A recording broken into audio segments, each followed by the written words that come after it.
Samantala, piniimbestigahan sa Ombudsman ang mahigit 4 na bilyong pisong flood control projects sa distrito umano ni Congressman Paulo Duterte sa Davao City.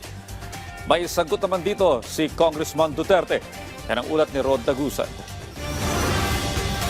Hiniling ni ACT Teachers Party List Representative Antonio Tino sa Office of the Ombudsman na imbestigahan ng 4.4 billion pesos na halaga ng flood control projects sa kahabaan ng Davao at Matina River sa Davao City. Mula umano ito sa 80 kontrata ng flood control projects noong 2019 hanggang 2022 sa distrito ni Representative Paulo Duterte. Una nang naisumite ito ni Tino sa Independent Commission for Infrastructure noong 2025 pero wala anyang naging aksyon. Distrito mo ito, responsibilidad mo to. No? So kailangang maipaliwanag kung bakit merong mga ganitong anomalya na lumalabas. Hopefully ngayon ay ma-actionan ito ng Ombudsman.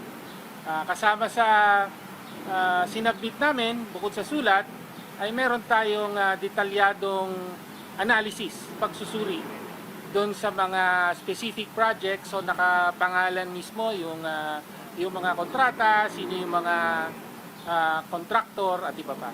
Top contractor umano sa nasabing mga proyekto ang Genesis 88 Construction Incorporated na malapit umano sa mga Duterte na nakatanggap ng 10 kontrata na nagkakahalaga ng 713 million pesos.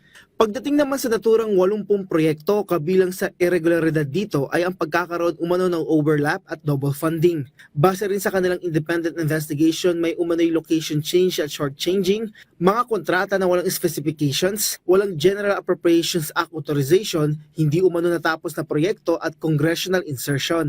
Ayon sa mambabata sa naturang mga proyekto ay marked as completed.